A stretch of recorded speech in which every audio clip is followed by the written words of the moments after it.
Hey, what is up guys?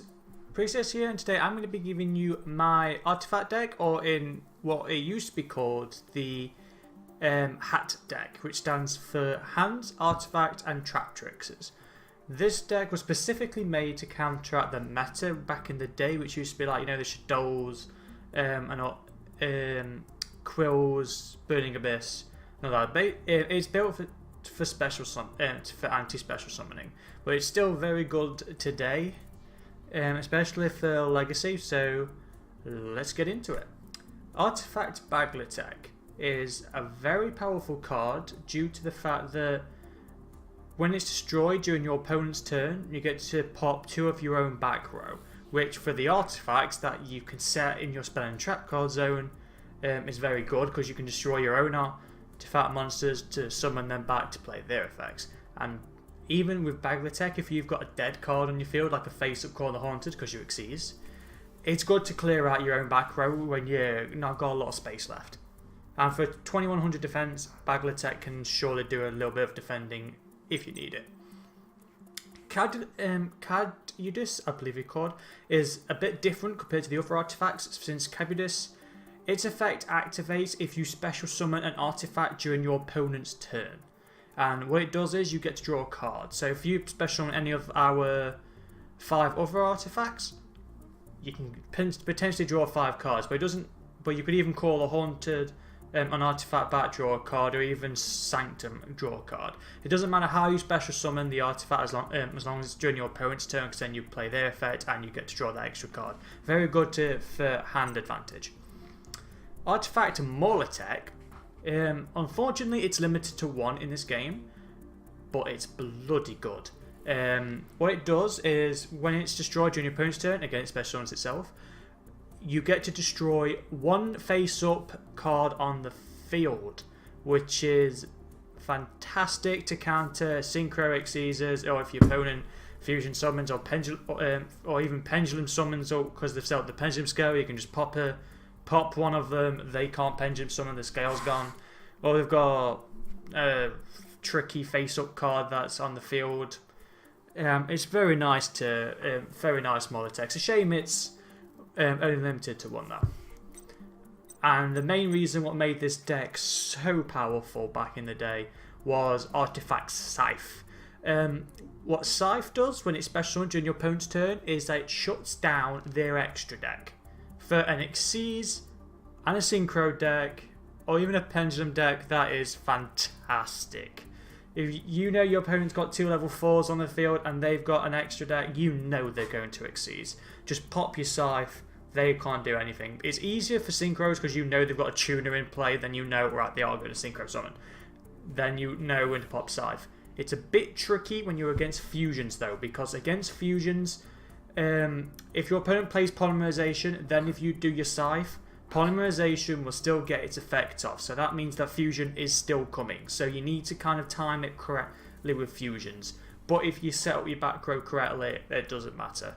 But yeah, that is why Scythe is so good. And a 2200 beat stick, your opponent's not going to be able to bring out a monster that they're trying to Xyz or Synchro summon with that has more than 2200 attack. So that's why I love Scythe.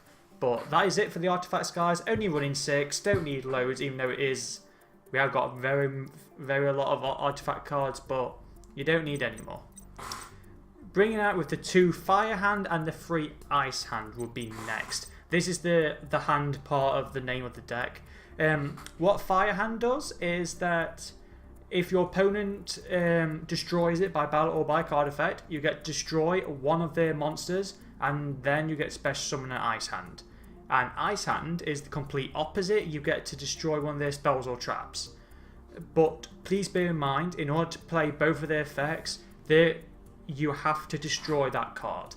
So for Fire Hand's perspective, if they don't have a monster and if they destroy it with like a card effect, you can't summon out Ice Hand because you don't have that monster to destroy.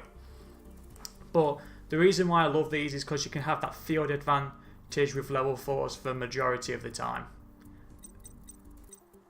And then we're coming up to the T part, which stands for Trap Tricksters. Trap Tricksters are very powerful. Well, these 2 specific Trap Tricksters are very powerful because they are unaffected by trap holes, which there are loads in this game, and just basically they are able to get. They also have a normal summon and a special summon effect, so you got to be kind of wary of them. Diana, the first one, is if it's normal summoned, you get to target a Trap Tricks monster in the grave, can even be the Xyz, and bring it back to the field in defense mode. That is very good, especially if you combine it with another Diana or a Myello.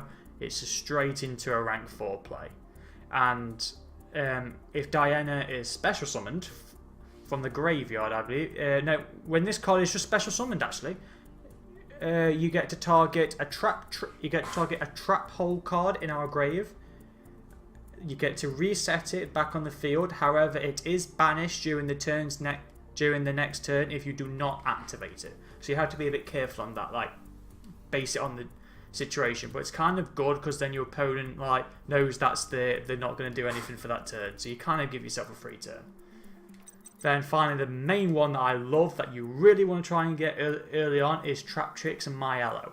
What this little critter does when it is normal summoned, you get to add any whole trap card from your deck to your hand, which is very good for searching, typically because we have the bottomless, we have the 2 time spaces, and we want the Trap Tricks Trap Hole Nightmare. So we have 4 potentials for Myello to add to our hand, which mills our deck even more. And should Myello be special summoned, you get to target 1 spell or trap on your opponent's field and destroy it. So it's lovely to get rid of that back row or the pendulum scale. So that is what makes Myello so good. And say we have many ways to special summon it. You have your Call of Duality.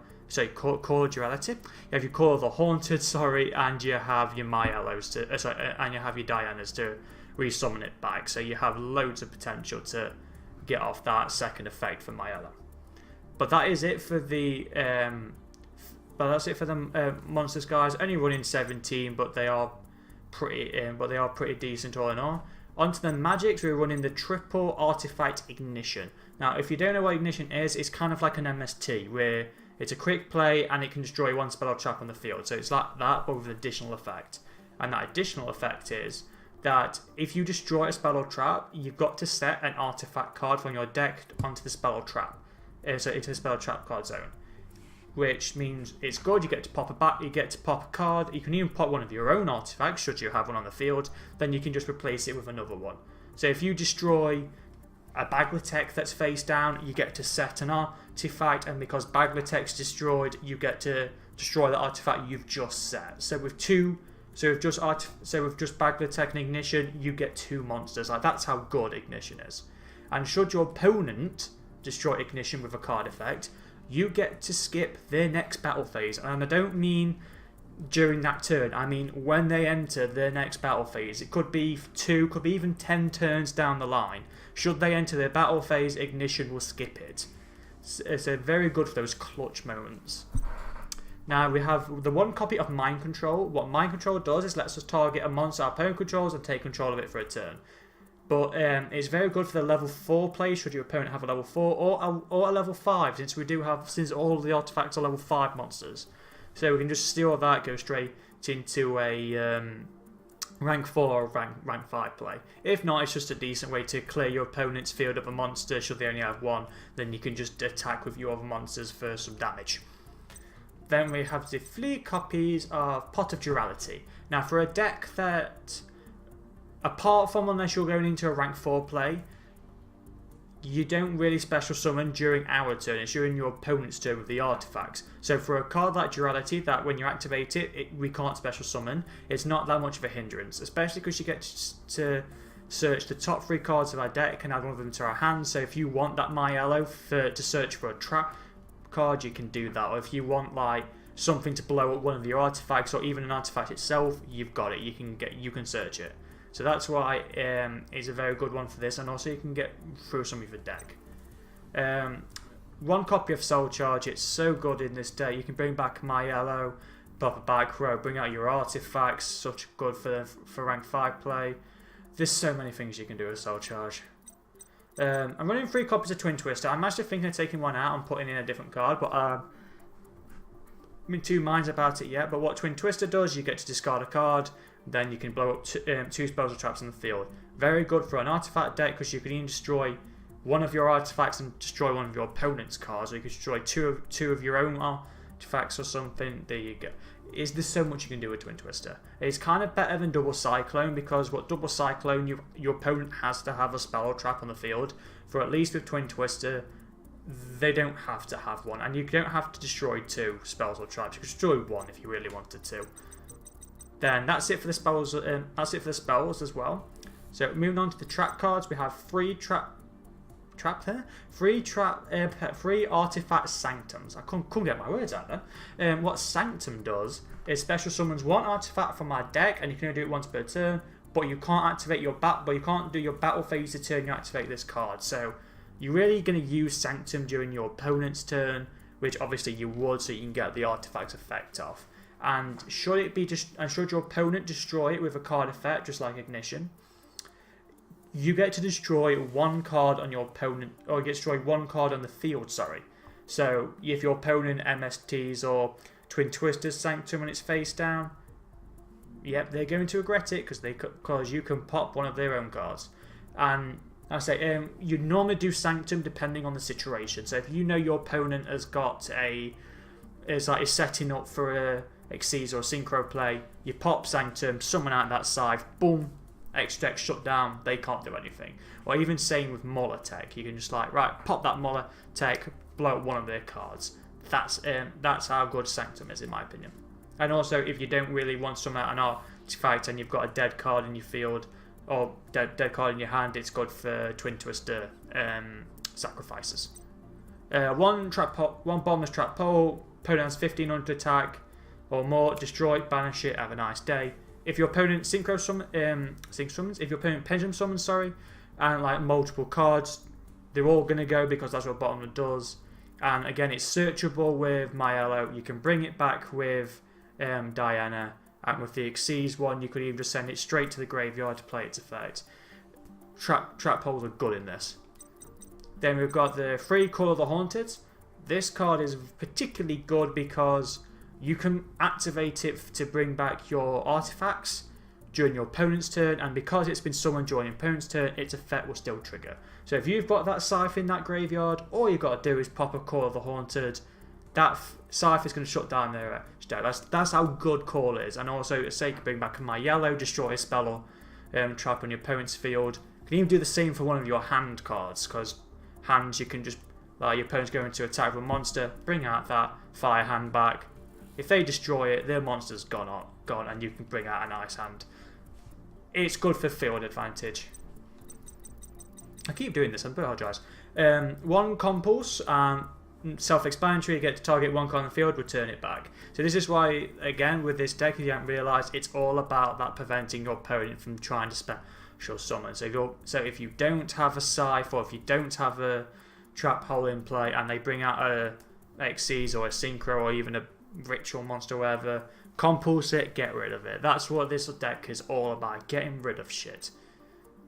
You have the 1 Solemn Warning. I prefer Solemn Warning to Solemn Strike in this deck, because like say with Scythe can't shut down fusions as well as you'd hope. I say if you play Polymerization, Scythe can't shut it down, you've got to predict it. So what Warning does better than Strike, if they play Polymerization, Warning will shut down the Polymerization, unlike Strike, which wouldn't do. 2 Time Space Trap Holes. What this card does, if your opponent special summons a monster from the hand or from the extra deck, you can shuffle it back into the deck, get rid of it, but you lose 1,000 points per monster returned. But if your opponent is, so this is even good for those Necros back in the day, because if your opponent ritual summons, get rid of it, back to it detonate, or if they pendulum summon back from the hand or from the extra deck, get shot of it. Good for Synchro Xyz as well, and even fusions as well. And again, because it's a trap hole, it's easily searchable in this deck. I really wish I stopped doing that. And then finally, they have Retraptrix Trap Hole Nightmare. What this card does is when your opponent special summons a monster, 9 times out of 10, that monster is going to be activating its effect the same turn. What this card does is, if they do that, it negates and destroys it. And because again, it's a trap hole, searchable, bring it back, all that good shit. But let's say 9 times out of 10, if you're going into an Xyz play, a Synchro play, a fusion, you're activating that 9 times out of 10. Not guaranteed, but majority of the time you will play the effect. But that's the deck, guys. It's pretty much again to prevent special summoning. And going into our extra deck, we're running, of course, with the Abyss Dweller to shut down that graveyard. Good against Burning Abyss, against Heraldics, because they activate their effects in the graveyard. Any cards that activate their effects in the grave, it will shut down. Even a good against, nowadays, the Super Quantums, because they activate their effects in the graveyard. Abyss Dweller will shut it down.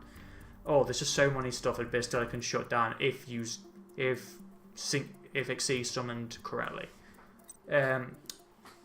Artifact Durendal, I believe it's called. I don't really know. I don't really use this card as much as I usually do. But what it does is during our player's turn, should your opponent activate a monster effect or a spell or when a normal spell or trap is activated, use an overlay unit. You can either destroy one spell or trap we control, which is good for our artifacts to get rid to play their effect, or you can, each player with a hand shuffles the entire hand back into the deck. So good against Exodia players, or if you know they have got the pendulums in there, or even setting up for Necro players, get rid of them. One of the beautiful cards in this deck, Cascale. Cascale works as like a compulse, but only for face. But you do have to give up 2 overlay units. Any face-up monster in the field, Cascale just gets rid of it. Pleiades, Pleiades, so good. This is basically my go-to, what I normally do for an artifact Xyz. What Pleiades does is during either player's turn, you get target 1 card in the field, return it back to the hand, again like a compulse. So just between sending shit back to the hand, we have a compulse, we have a Pleiades, we have a Cascale, we even have time space. There's so much stuff that you just send back all the time. It's like, we don't want it on the field, get rid of it, your opponent is stumped. That's why Pleiades is so good, And even when you and if you exhaust Pleiades, we have its not too good form, but a good attacker is Constellar Petomini M7. It's kind of like a Pleiades because it can send a card back to the hand. However, it can't do it during your opponent's turn, so you do have to be a bit wary on that. But it does. But it has the most attack out of this whole deck, so you do kind of have to be a bit wary on that. But M7's not that bad. We have the Dark Rebellion Xyz Dragon just to get around those tricky cards that you can't get over with pure power, because Dark Rebellion will just cut that beefy monster's attack points in half. We gain our attack, then regain that attack, and you've got a beast on the field. Dark Rebellion is not bad, and also it's very easy to get out of this deck. Gagaga Cowboy, self-explanatory. If they've got below 800, you instantly win. Or if you know you can win within 2 turns, Cowboy, bring it out. Deals like 800 damage. Gaia Dragon, the Thunder Charger. This card you really use well with Volcanosaurus. You can use any one of our rank 5 Xyzes. So if you've got a dead Pleiades, you've got a M7 of Volcanosaurus, you just go into Gaia Charger, and because it has an overlay unit, this guy does piercing damage. So good for those big push plays. Then next we have the Silent Honor Arc. If you've got opponent's got a special monster in an attack mode, use Arc, steal it. And also if they try to destroy Arc, you use an overlay unit, Arc's going to survive. Good against the it says it's pretty much decent for special summon plays. That's the same reason I like Arc. Next we have Ragnar Zero, and what Ragnar is, she's good against any deck that increases their own attack points. So 5 fists that increase their own attack, get rid of it. I was actually against a Gravekeeper deck the other day, and because they played Necro Valley, they were just increasing their own monster's attack all the time. Ragnar was an absolute bitch in that duel. Like, it was just constant. So you see what I mean? So Ragnar is just good for any deck that wants to try and get a power increase. Get rid of it, and you get to draw a card as well. A beefy card, Volcanosaurus. You know you have. I normally go for 2 plays for a rank 5. It's either Volcana or it's Pleiades. And with Volcana, you get to destroy any monster on the field and deal damage equal to the original attack. So if you know your opponent's got a beefy monster on the field like a Blue Eyes, 3,000 damage. You see what I mean? It's just you just deal damage left, right, and centre. Downside, it can't attack directly the turn you activate its effect, but here's the kicker. You can use Volcanosaurus' effect, destroy if your opponent has just the one monster on the field. Instantly exceeds it into a Gaia Charger. Gaia Charger goes for the attack because it's a different monster. So that's what the combo normally is for Volcano and Gaia. It's just so good. And then finally, to wrap it up, we have the Trap Tricks. I'm so going to get this name wrong. Raphistilia, I believe it is. We'll come back to that. What this card does is unaffected by all trap cards as long as you have an Exceeds material. That's what you normally do. Trap Tricks we control cannot be destroyed in battle except for itself. So the Diana and the Myello, they're not going anywhere, and they can't be destroyed by card effects as well. And your opponent cannot target Trap Tricks, and they can't be targeted by card effects. Basically, Myello and Diana isn't going anywhere as long as this card is in the field. So if you play that Diana, you know you can just summon this card back. Diana is sticking around. And finally, it has one last effect, which is a beastie one, which is good for stalling. You can use one overlay unit and send a trap card to the graveyard that you meet the requirements, and it automatically activates. So if you know your opponent is just synchro summoned, I don't know, any card, Clearwing, you could send Bottomless from our deck to the grave, then that card is instantly destroyed and banished. It's just so good. And also you got the time spaces, and you have the Nightmare to do so as well. It's just a very good card, and because it's generic, you do not need to use it with just a Trap Trick. So you could do it with the hands alone. So that is just a good card to store. But that's it, guys. That's the deck. I do hope it has been useful for you all, and hopefully you get around those tricky decks. And if you think that this deck deserves it, I would have very much appreciate it if you wanted to leave a like. And if you have any questions about the deck, where to find the cards, or even a way to improve the deck, or have a deck that you want to make, whatever you want, chuck it in that comment section below. I will always respond to you all. And I do have a few duels if you want to see how this deck works in action. So stay tuned for that if you want to see it. If not, guys, I'll see you on the next deck recipe. Take care.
Bye.